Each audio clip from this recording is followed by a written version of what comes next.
I wasn't expecting to actually come from the battlefield to our place and just sell what they find buy it on the road and then resell it. When this piece actually came like 500 feet from where I bought it from on the sunken road in Fredericksburg. It's a shot Union mini ball. And there's the base of it right there. And you can tell when you rotate it, that was shot uphill just by the fact that here's the base and it mushrooms upwards. So the only way for that to happen is if it was shot at an upwards angle of something like this. So I was able to like figure that out, and then I asked somebody about it, and they're like, "Yeah, this was literally found in this stone wall right down the road, like literally 500 feet from here." I was like, "Oh, okay, that's kind of interesting." And then from another local battlefield to the Fredericksburg area, I bought a piece of a canister shot. Just literally a giant iron ball. It's a little bit smaller than a golf ball. And then there's been probably about a dozen of those coming at you if you're close enough to a cannon shooting canister. So that's a piece I kind of think maybe went through one or two people, but I'm not too entirely sure. That'll make your day go really bad really quick. Yes, absolutely. I think about it all the time. Even I just started recently finding some more rare bullets that you don't see very often in antique stores and what have you. And it was a shot bullet, came from the Gettysburg battlefield. I just bought this a couple weeks ago. It's a 69 caliber mini ball, and the size of this thing is enormous. So I can even imagine that flying through the air and wanting to hit you too. It's twice the size of a normal caliber bullet from that time period. So I don't know if I'd want to be on the business end of one of those either. Hey, Steve. Yeah. Does anybody over in West Virginia dig up a lot of Civil War stuff in your state? Not that I'm aware of. Don't really follow it here. I know that I know some people that have found some artifacts in the TNT area, but kind of date back to the World War II days when they were making explosives for World War II, finding old signs and stuff like that.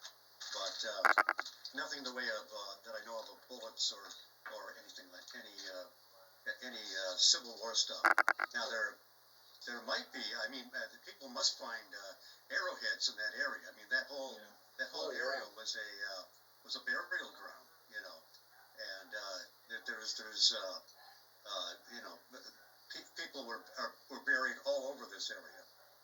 And that's really amazing because I used to live in Monterey, California, and my dad was building a rock wall, so there was a lot of digging involved. In fact, we dug up a whole cow, all the bones of a cow. But we also, too, we found 3 arrowheads in the ground.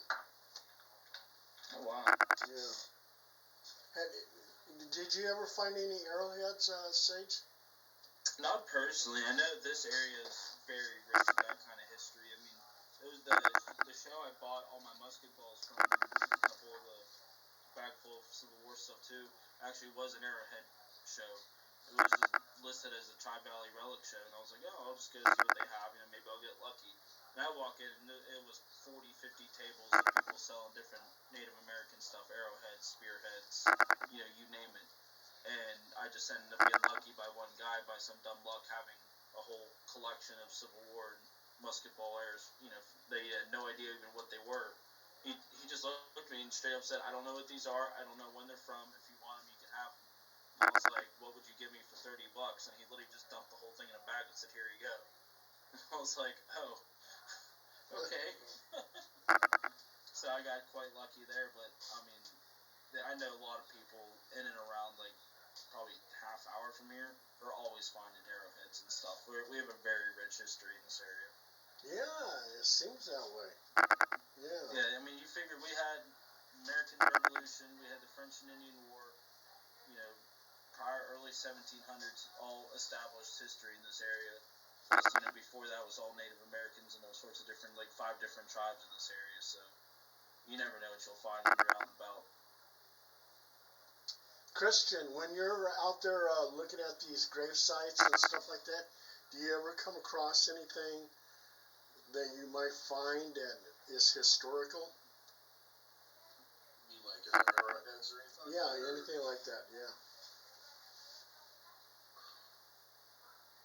I mean, no, I just see like typically just people like leave coins or rocks on top of tombstones. I haven't seen any kind of artifacts except like there's a little grave marker that you see at some graves. It's like, for instance, like if I go visit like a section for the Grand Army of the Republic, there'll be a little star. It'll say GAR on it, and it'll say the year of the Civil War. Those seem pretty. It's really hard to find those here on the West Coast because people typically steal them, and some of those are really old.